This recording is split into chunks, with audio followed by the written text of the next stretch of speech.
Live from the Peterson Event Center on the campus of the great University of Pittsburgh, this is the Pat Narduzzi Show inside the Pitt Studios. I'm Larry Richert, head coach Pat Narduzzi. Let's get right to it. Congratulations, 3 in a row. Must feel good.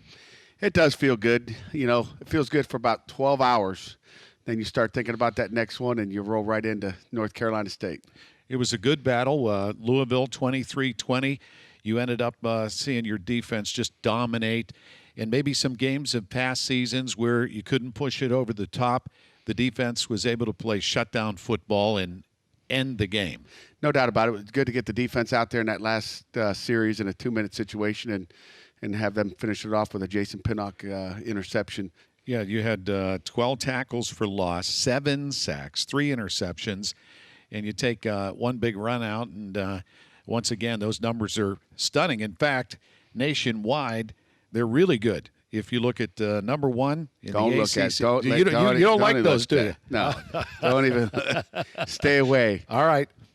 We'll just suggest that people can go onto PittsburghPanthers.com and see those stats for themselves. EJ tries to give me stat sheets at halftime. I'm like, get rid of those things. I've looked at those before at half and go, oh, we're doing really good. And I've seen awful second half, so I don't look at stats. Well, you always talk about it, 60 minutes. We're going to play 60 minutes of football. And the great news for you is your team has been. They really have. You know, we haven't hit on all cylinders, you know, on all phases, you know, one game yet. So hopefully that's something for the future. But it's nice to win when you're not playing perfect. You know, our special teams were a lot better than they were the week before, so we made improvements there. Our defense has been good. And offensively, we made strides. I mean, it's amazing for as little as we've scored in a couple weeks. The time possession, we're occupying the ball. We're having some long drives and completing a lot of first downs, a lot of third downs, and really over 50%, I think, third down wins, I guess, for our offense. But we just got to get in the end zone. I love Kessman. I love to see him put it through the uprights, but we want to score touchdowns. Well, speaking of which, Narduzzi Nostradamus, you suggested that your kicker, Alex Kessman, was going to be in good shape. He had a great week, 3 for 3, 45, 41, 41 yards, 42, his 2 extra points. So he was perfect, 11 points, and he was ACC Specialist of the week. And 6 kickoffs in the end zone, no returns. I told him if he does that all the time, we don't even have to work kickoff during the week. You just kick off, we'll watch you. Nobody has to run down the field. It's nice when that happens.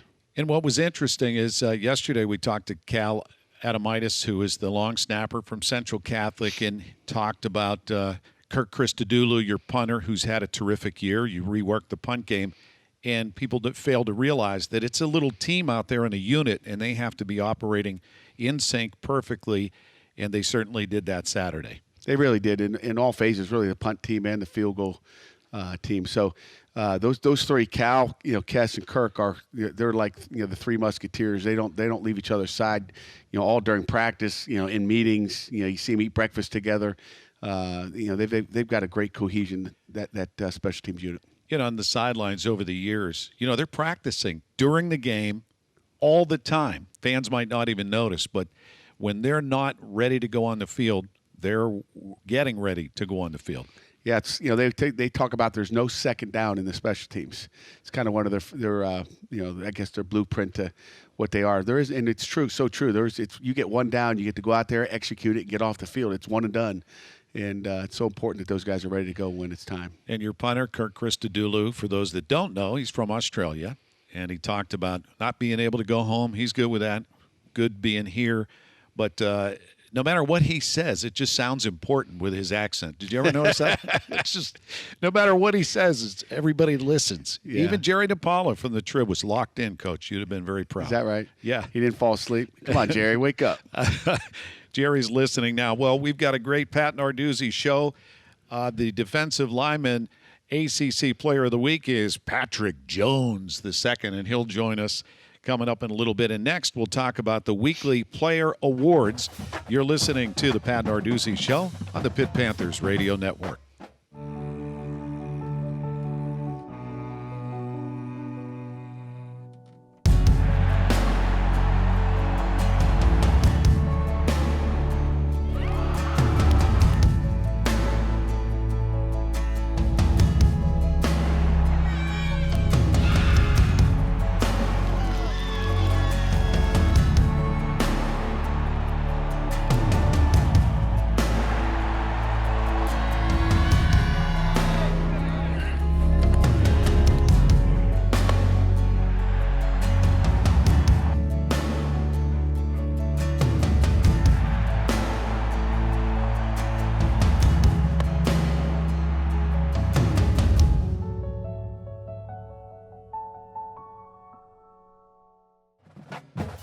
Head coach Pat Narduzzi, you distribute weekly awards, so let's talk about Players of the Week. Players of the Week. You talked about Kessman already being an ACC Player of the Week. He was also, our Player of the Week on special teams with those field goals that he recovered from and his kickoffs to the end zone. So, we expect to get that the rest of the year. Defensively, he's with us today. Patrick Jones with those 3 sacks. That first one was an overpowering, just explosive run through the inside shoulder, just maul the quarterback with an offensive tackle hanging on him. It was a thing of beauty. I think he probably is going to this week maybe get like a turnover at the same time he gets that sack. That's what we're working on. Okay. These 17 sacks are nice, but we're looking for the turnover sacks. 3% better. Yep, 3% better. But Patrick, obviously had a great game. And then offense, Taysir Mack ended up being our player of the game on offense. That one catch that he made, he did a little seat roll and got back up. Really headsy play by him, and taking it to the end zone. At a critical time in that game. Yeah, that was one you highlight. You say you don't quit on a play till you hear the whistle, and that was a big difference in the game for getting the score. How good was it to have Mr. Mack back? It was great. I mean, Taysir is a guy that you can trust throwing the ball to, all the way back to last year. If there's one guy that I'm going to throw a fade to, hopefully we get a few fades to him this week. But let him jump up and get it. He'll go find that football. All right. What about offensive lineman of the week? Jimmy Morrissey was our offensive lineman of the week. Graded out well, played extremely well inside. Again, the mental part, the knowledge part that he has to make everybody else play at the same high level that he plays at, obviously really helps. We were clean in the pocket for the most of the day. Yeah, it was great to talk to him last week on the show. Let's talk about the unsung heroes. Unsung hero, special team was, with Kirk. I mean, you didn't notice some of those balls he pinned on the sideline with some of his rugby punts. He netted over 40 yards per punt, which is outstanding. If we net 40 all year, we'll be one of the top, probably 3 in the ACC at least. So Kirk was our guy there. Defensively, we had 2. Chase Pine, who got the start, Saturday because of an injury from Wendell Davis. But he did a great job. He was, he led like we expect a senior to do. He took it over like we had confidence he would do. So I was really happy for Chase. And then Marquez Williams has really played well. He's been on top of his stuff. First year starter. That one pick, he looked like a wideout. He had one in camp just like that on a fade instead of a post. So he's got great hands, and that'll make people not want to throw it at Marquez. And on offense, unsung hero is somebody that looks like he's been called into duty on a number of levels. Yeah, with some of the injury bug that we've had at the tight end spot, Grant Kerrigan's come in and he really done a nice job. And he's gotten into tight end conditioning this week as opposed to offensive tackle conditioning. It's a little bit different. So he's running down the field. He's got the ability to catch a football. So, in the near future, we're going to hopefully find that he's got great hands as well. So, just the move. We talked about it with Grant back a year ago when we talked about the tackle move. It was going to help him be a better blocker, period. He's got the size to be an offensive tackle. But we said, even if we have to move you back with that depth at that tight end position, you're going to be a better tight end that can block better than what you're doing right now. Yeah, you had 2 tight ends unavailable, and we talked to Grant earlier this week. He had a smile. He was having a hard time getting that smile when they were asking about him. Yeah. Defensive attack force player of the week. Paris Ford. Paris, had a nice game. Didn't have the flashy interceptions, but I've told him it's not all about the interceptions, it's about the details. He had a winning performance. I think he had 6 tackles and again, just played well. I mean, played like you're supposed to play back on the back end. Just the details are the most important thing that I see out of Paris last week. And I appreciated some of the starters talking about after the game on the interviews in post how important the Rocks players of the week are to them and what they do on Saturdays. Yeah, they're critical. Matter of fact, Patrick, and you can ask Patrick a little bit about the Rocks. He probably won't get into details, but those guys are critical, and our guys will get mad, and there might be a fight in practice if a guy's not giving them the look. Our defensive guys know what it's supposed to look like. They know on this place it's supposed to look like this. So if they don't get that look in practice, they're going to get hot because it's going to affect their play on Saturday. So they're very, very well of that. So special teams, Hudson Primus, a walk-on, has come in and done a nice job for us. He's a safety. If you didn't know, and he doesn't play on Saturdays. He's not on special teams, but a guy that gives us a great look every week. So Hudson's got that. And then defensively, we talked about some of the preparation for Malik Cunningham, the quarterback. Will Gibson, Aliquippa native, came in and did a great job. As far as playing quarterback, he even jumped in there some tailback because he just wanted to give us an even better look at tailback. So he did a great job whenever we needed him, and he's got that. He helped out obviously our defense, and then offensively, a young man from Maryland, DeAndre Jules. Came in as a DN, plays D tackle now. You haven't seen him on game days, but you will eventually see DeAndre out there. Just a big athlete that is just kind of waiting his turn right now. Good to give the Rocks some love. And when we come back, Coach Narduzzi's special guest, Patrick Jones. You're listening to the Pat Narduzzi Show on the Pitt Panthers Radio Network.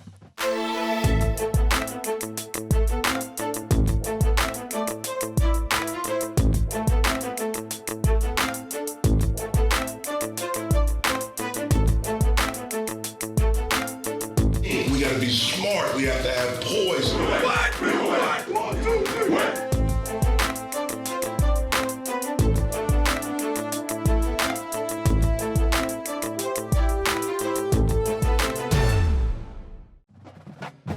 Welcome back to the Pat Narduzzi Show here at the Peterson Event Center inside the Pitt Studios. I'm Larry Richert with Panthers head coach Pat Narduzzi and special guest this week, Patrick Jones II. Who was spectacular on Saturday, ACC Defensive Lineman of the Week, and also National Defensive Player of the Week. In the Bednarik Award, you are up for Bronco Nagurski Trophy All-American Ted Hendricks Award this season. Patrick, good to see you back on Coach Narduzzi's show. Yes, sir. It's good to see you, too. Yeah, it was fun to watch you guys. I was, talking to Pat Bostic and Billy Hillgrove, and I said, it seems like Pat Jones is getting to the quarterback faster than his back can turn to get a handoff sometimes. So you guys have been doing terrific, and it seems like on your defense, all three phases, as I see it as a fan, the front line, the middle, and your backs, you guys complement each other so well. Yes, sir. So when you go out there, what's in your mind when you go up to that line and you're looking at that quarterback? The first thing that goes in my mind just to dominate the person that's in front of me, whether it's a tight end, offensive lineman, just whoever's in front of me, just dominate them and get back there to the backfield. That's the only thing that's on my mind. And you guys really work in tandem on both edges. It seems to me that if you do your job and everybody else is doing theirs, a lot of good things happen for the defense. Yes, sir. So what do you think? What's going through your mind when you're tackling that quarterback on a sack? Just a whole bunch of cheers on my head because we can't have fans, so I make my own cheers on my head, and I just think like let's go. I got back here. It's just a happy time. Yeah, it's fun, Coach. And you said, as good as Patrick Jones played, you want to see a few strip sacks too. No doubt about it. We want that ball out. I think there's 3 opportunities we could have had the ball out that we don't get sacks, right? You guys watch the tape 3 times where, my hand is going to get to that ball before my body gets to it. Mm-hmm. They all want to, smash the quarterback, but when we get strip turnovers, it's a double bonus. They're big. But, we need to get some more of those. It seemed, though, when the game was on the line and it was still very much in question in the fourth quarter, that the defense really was able to dial up and shut it down. Is that your collective mindset? Yes, sir. Before we went out there, I just told everybody like we're not gonna bend it, we're not gonna break, we're gonna get this done, and that's what we went out there and did. If you do get the strip sack, you get to run down and dunk it. Yes, sir. Jason Pinnock, when you guys at the end of that game, man, it was loud and it was fun to watch. Yeah, it definitely was. That was definitely an exciting moment, just seeing Jay Penny catch the ball and come up with it and run off the field and dunk. It was just a great time. And you guys talk a lot amongst each other, and I would imagine the offense gives you a tip of the hat too, because you take some of the pressure off them. They need to get first downs at time, keep possession of the ball, but when they really need a shutdown, you guys have been able to do that. But you're not reading any of those clippings, are you? The national clippings Coach doesn't want you to see about how good you guys are. No, I see it. Of course, everybody sees it, but I try not to pay it too much mind because, like Coach said, I think about what we did last week for about 12 hours, and then next thing I know, my mind's on to the next game. I know you don't pay a lot of attention, but 2 ranked teams played each other at Heinz Field Saturday, and the Panthers are ranked 24th or 5th, depending on which poll, but you were 21st. I'm not sure how that happened, but I know Coach doesn't want to talk about it because he doesn't care about rankings, right? It's all about winning games, right? Just win games. What you talk about the dominant defense, Larry. The one thing maybe the normal viewer doesn't see is the defense in 14 series had 8 3-and-outs. That's over half the time when they're on the field. They're going 3-and-out, and they go off 3 plays. They get to come back and go back on the sideline and talk about just those 3 plays. And to me, that's impressive. You got a great defense when you're going 3-and-out half the time. And oftentimes during halftime, you make little adjustments, and you made a lot of good adjustments. And how's it feel to be 3-0? Or are you just in that one game at a time mindset that Coach preaches? Of course it feels great, but at the same time, you just got to take it one game at a time. Right now we 0-0, so I'm looking to go 1-0 this week. The Wolfpack really struggled against Virginia Tech last week. They're 1-1 in the ACC. You guys are 3-0. Last year, they lost 6 games in a row to finish their season. This is a team under Dave Doeren that's really had their issues, Coach. But I know you're preaching don't take anybody lightly. Yeah, they're a good football team. They got great athletes. You can see it on tape. Everybody doesn't play their best. I think one thing that maybe hurt North Carolina State's offense last week against Virginia Tech was they didn't really know much about what that D-line or that really the entire defense was going to do. They had a new defense coordinator, so things had changed. They really didn't have much tape. And obviously that D coordinator, wasn't even there. But, they weren't sure what they were going to get. And I think that's part of, not knowing really what was going on. So they'll be much more prepared. They'll know what they're getting this week, and then they're going to have to block us, and we're going to have to execute. We'll talk more about NC State and the Wolfpack with Patrick Jones. You're listening to the Pat Narduzzi Show on the Pitt Panthers Radio Network.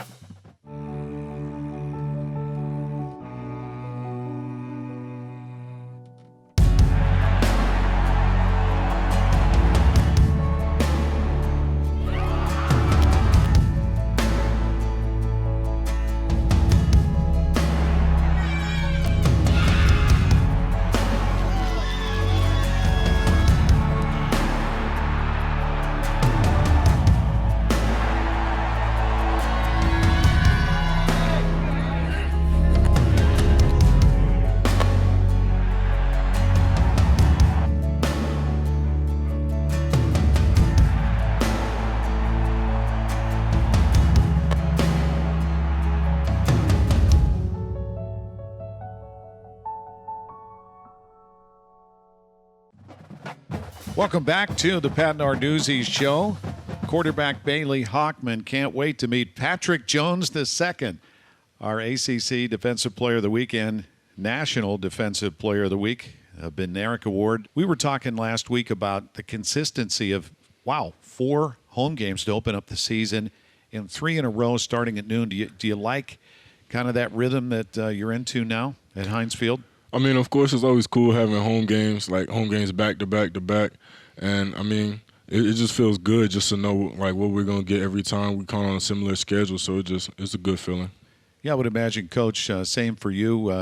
It's a good way to start the season. You're in a great position, as you know, to do something special this Saturday against NC State.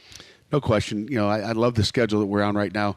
When I first got the schedule, we didn't know who and when we were going to play them. I wasn't real excited about the whole schedule. But when it came out with the 4 home games, during a pandemic and COVID-19, to me it's like we're getting our home schedule down. We'll know how things are working. We'll know how we're eating here at home. And then, when we do eventually get on the road, there'll be some adjustments that we'll have to make in different hotels that have different spaces. We may be eating outside in tents, on some of these away games. That's a fact. Well, Patrick doesn't know that, but we're going to be eating outside so we can keep our distance and continue to stay healthy. Whatever it takes. I think we all, in whatever walk of life we're in, appreciate the value of just being able to play these games. Do you feel that way, Pat? I definitely feel that way. Just like looking back a couple months ago, we didn't know if we were going to have this opportunity. So it's just like every day you go out there to practice, it's just a grateful, you got to be grateful for the opportunity. So the games are even just something you just blessed to be a part of. Yeah, we've seen we don't take those for granted week to week too. How has this whole thing changed you? You're a young man. You really have a track that's going sky high as you can take it. But in the midst of all this, dealing with COVID-19 as a senior, a student, an athlete, how has this changed your perspective of football or life in general? Football-wise, like I said, it just makes you grateful for every opportunity you get to play the game because at one point we didn't know if we were going to be able to play it again. And just life-wise, like, just not knowing what's next makes you have to have a stronger faith. So me personally, it helped my faith relationship with God. So I feel like I developed a better relationship with God just doing all this COVID stuff and just not knowing what's going on. It just made my faith stronger. And you can never go wrong going there. Yes, sir. We appreciate you're a great young man, and I got just a couple of questions I stole from Pitt's Casey Garrow. Every week she asks a player 10 questions. This week it's Vincent Davis, by the way. You may be familiar with him, seeing him across the line. One of your stable of running backs, Coach. What music gets you hyped up before a game? Well, music gets me hyped up before the game. I listen to a whole bunch of different type of music. So I listen to a lot of rap music and stuff like that. I listen to smooth music.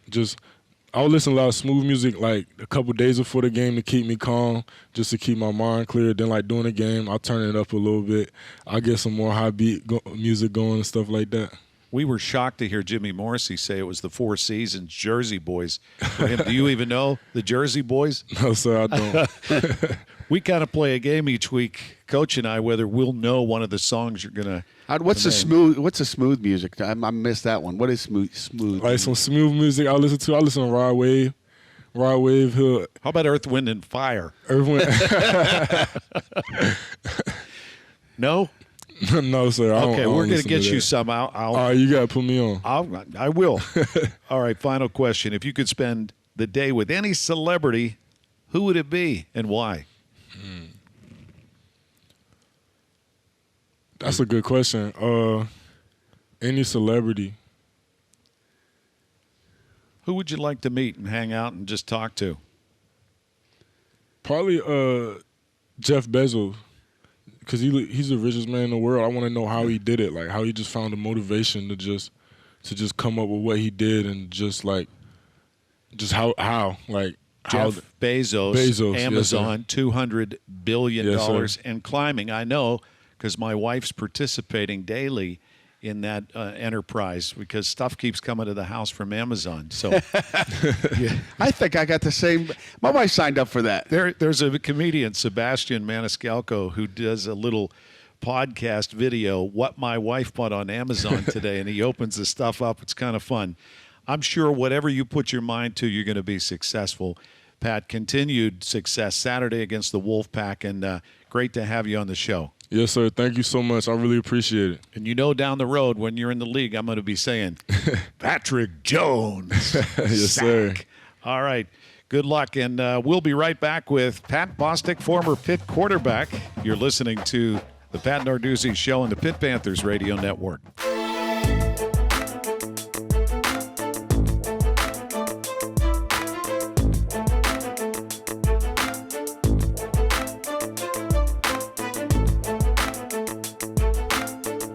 We got to be smart. We have to have poise. What? 1, 2, 3, what?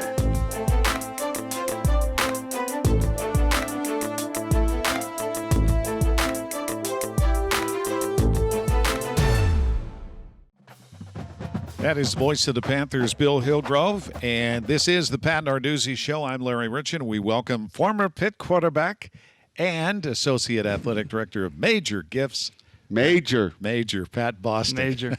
Hey, Larry. Hey, Pat, good to see you, partner. Good to see you. Fun to see this team 3-0. We know it's been a long time since the Panthers started this way and an even longer time since they went 4-0 facing the North Carolina State Wolfpack.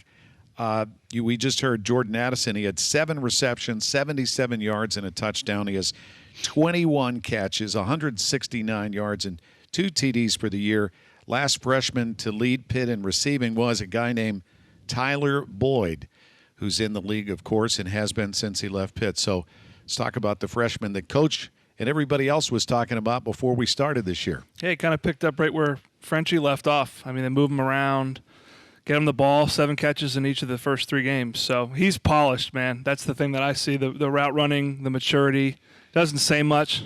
I don't know how much he talks at practice. Says nothing. He says nothing. Those are the best cut. He doesn't even ask to get the ball again. He just doesn't say anything. He chirped a little bit after the sideline catch, though, when he stole the ball from the defender. He's just a really good player. I mean, the route in the end zone, the underneath route was the patience on that route for a young player was impressive, and it really helps to be fast, and he's quite fast. And overall, Panthers offense coach who each and every week you're getting to see different flashes of talent from different players. Who stood out this week for you on offense that maybe didn't get a lot of recognition, but you saw or your coaching staff saw took a step? I think our run game got a little bit better. We know Kenny Pickett, but Izzy Bonacana, carried a few balls up inside. I think he had 21 snaps, so it was good to just constantly get him more reps. And of course, Vince Davis, has really been exciting all year. He's made some people miss. He's physical. For a little guy, he will make you miss, and he's not afraid of contact. Here's what you need to know about North Carolina State. The Wolfpack, brought to you by PNC Bank. Make today the day. So when you're scouting NC State, what are some of the highlights? What do you see, and how do you match up? Offensively, going against their 3-3 stack defense and a lot of man coverage, our receivers are going to have to win their one-on-one battles. We're going to have to, get open and make plays. And, there's opportunities to make a lot of plays in the pass game. Last week Virginia Tech ran it on them quite a bit. I think they've got 2 new linebackers back this week that are coming back from injury. So I think they're 2 leading tacklers a year ago. So I think they're back and healthy, and that'll be something that we're going to have to deal with. NC State's got some real challenges. Pat, what did you see? Yeah, I mean they're a wounded group. They're going to be angry coming into this game, and they got beat up with the wide zone. Gashed them a few times with that. Big plays. Number 21, that transfer tailback for Virginia Tech, had some big runs against them. Quarterback was going out the back door a little bit on them, but they play a lot of man coverage on defense, which as a quarterback you lick your chops. So try to get some rub routes, whip likes a lot of those crossing routes. Those are great against that, and you got to hit big plays over the top because they're going to come in, ready to come after Kenny. Try to come after him a little bit like Syracuse did, and we'll see what happens. And it seems like when Kenny has time, and he's had more time this year than last by your offensive line, he really is patient, and he's been able to find the open guy. Yeah, he is. He could even hang in there a little bit longer, take a hit or two and put that ball in the money somewhere. Well, Pat Bostic, always good to see you, partner. We'll look forward to Saturday at noon kick. 10 o'clock is our pregame on the network. We'll see you there at 9:59. Nice haircut. Thanks, Ben. Good luck against the Wolfpack, Coach. Thanks, Larry. Hell to Pitt. Head coach Pat Narduzzi, and our thanks to our executive producer, PJ Kamanchik, Amanda Soleil, producing here at the Pete, Cale Berger back at Master Control, and we look forward to his game day contributions. Pitt's Paul Bartow and his team do an outstanding job with all their productions. Pitt, NC State, Saturday at noon. Our pregame starts at 10. This is Larry Richards saying so long and hail to Pitt.